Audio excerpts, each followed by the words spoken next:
This is a Series 1 Rolls-Royce Corniche Convertible, and in this video we're going to have an in-depth look at the Corniche story.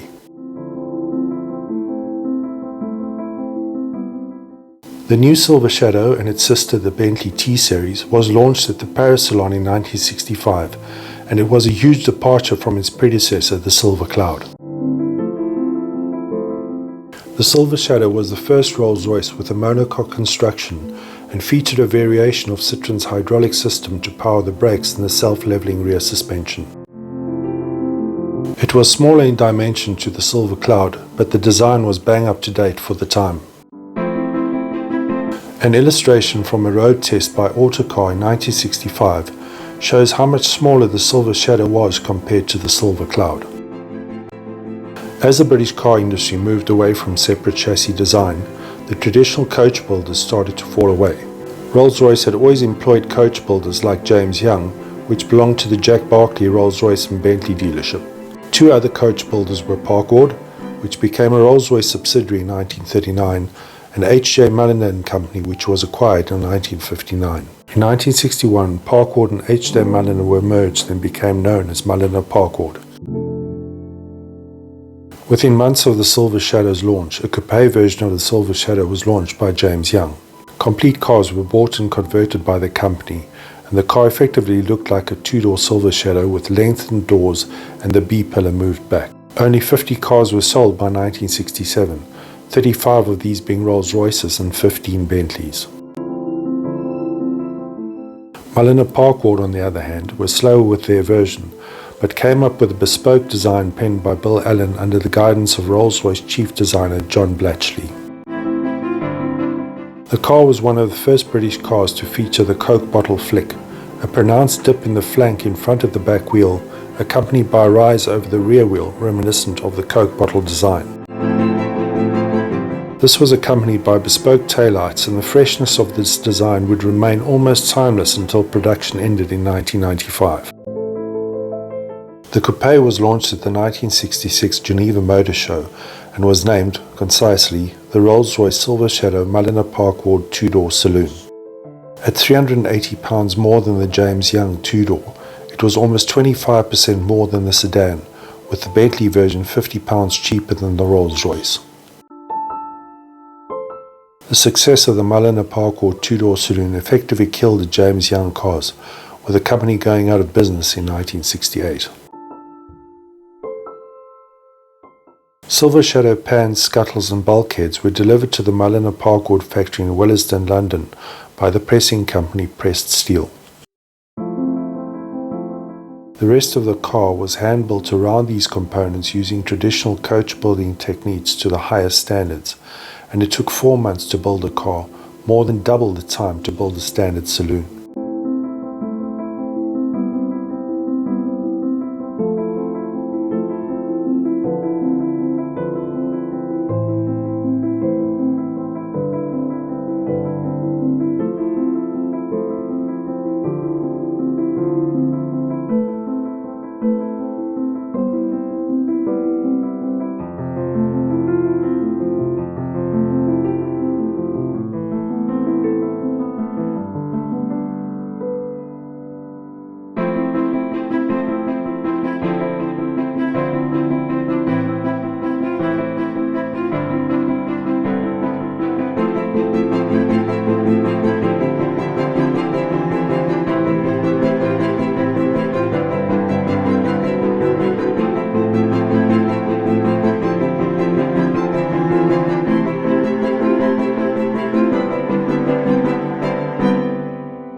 In October 1967, the convertible version was launched as the Rolls-Royce Silver Shadow Mulliner Park Ward Drophead Coupe.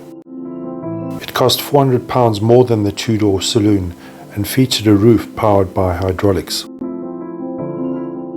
The padded soft top was handmade from a very high quality fabric, and it took a week to make and install the roof.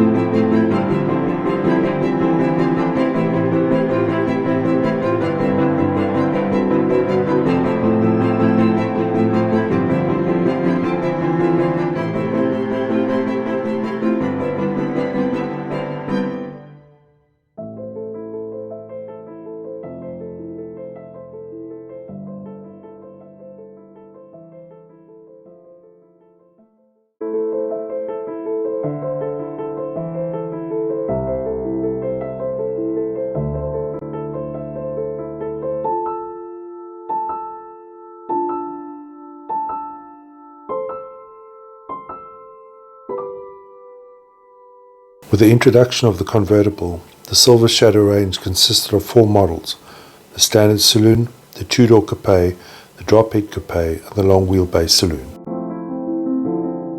In March 1971, as a way of differentiating the coupe and convertible further from the Silver Shadow, the Mulliner Park Ward coupe and drop-head were rebadged Corniche. The Corniche name was taken from the Rolls-Royce name bin, having been allocated to a prototype Bentley model of 1939. The name also appropriately evoked images of the cliff roads of the French Riviera, an exotic destination for the world's rich and famous. The badge was applied to both the Rolls-Royce and Bentley brands and featured some improvements over the Mulliner Park Ward cars. The interior had more wood, the engine delivered 10% more power, the radiator was slightly deeper, the hubcaps became unique 2-piece units, and the round reverse lights were changed for rectangular units. The Silver Shadow 2 was launched in 1977, and even though the Corniche received all the changes from the Shadow 2, it was not badged Corniche 2.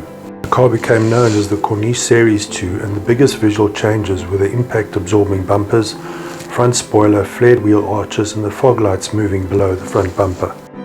There was a new bi-level air conditioning system, and under the bonnet changes included a single Solex 4A1 4-barrel carburetor from the original twin SU carburetors, rack and pinion steering, a tweaked suspension, and twin exhaust pipes. In 1979, the Corniche received the rear suspension from the soon-to-be-released Silver Spirit. The Corniche Coupe was discontinued in 1981, but the convertible remained in production. The official Corniche 2 badge came in 1986, initially only in the USA, until the rest of the world received the badge in 1988. Again, there were visual updates, with the car receiving color-coded bumpers and door mirrors, new wheel trims, improved seats, and a new reverse and rear fog light arrangement. Under the bonnet, ABS was added, along with Bosch Cagetronic fuel injection and a move back to a single exhaust pipe, this time on the opposite side. Optional alloys became available for the first time. The biggest change was with the Bentley model. The brand had a resurgence with the Bentley Turbo R, and to further distance the Bentley brand, the Bentley Corniche became the Bentley Continental.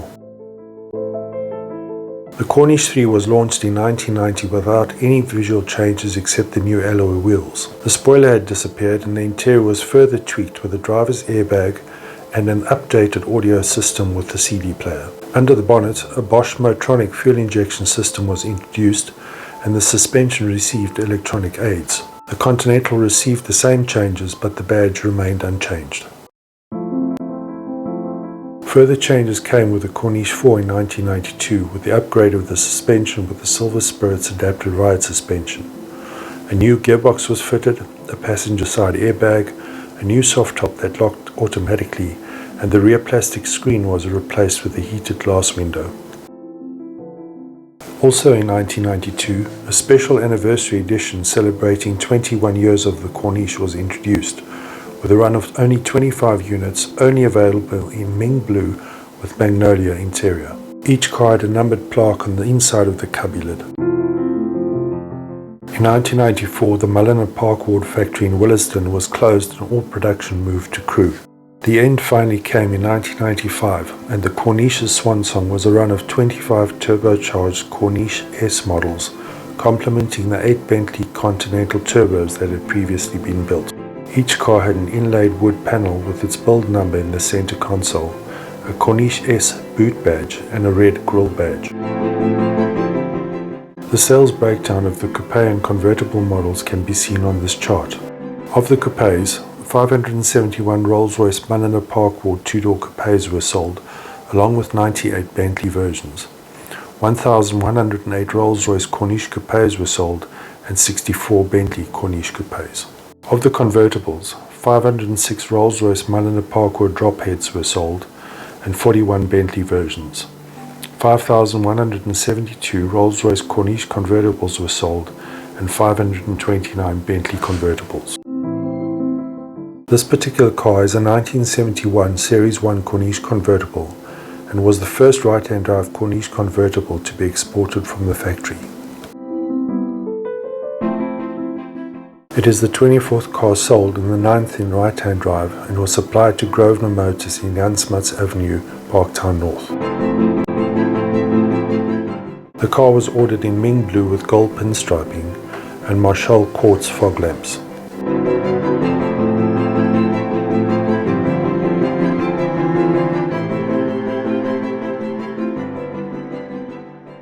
According to the order specification sheet, the color chosen for the interior is off-white.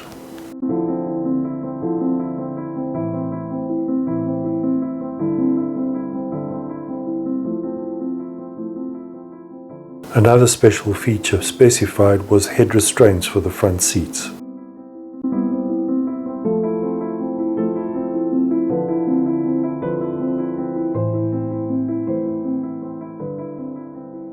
Like all Rolls-Royce and Bentley cars of the time, the keys and locks were supplied by the company Yale.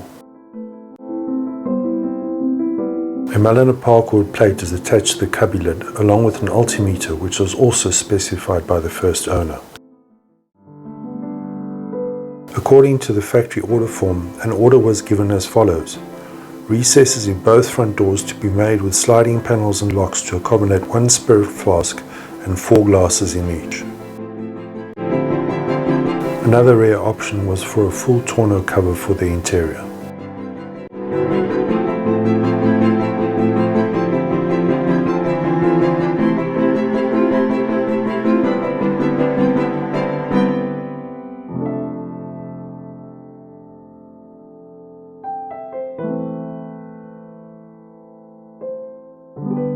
Another request was to have a 5am air horn fitted with a foot-operated switch, accompanied by a mute switch.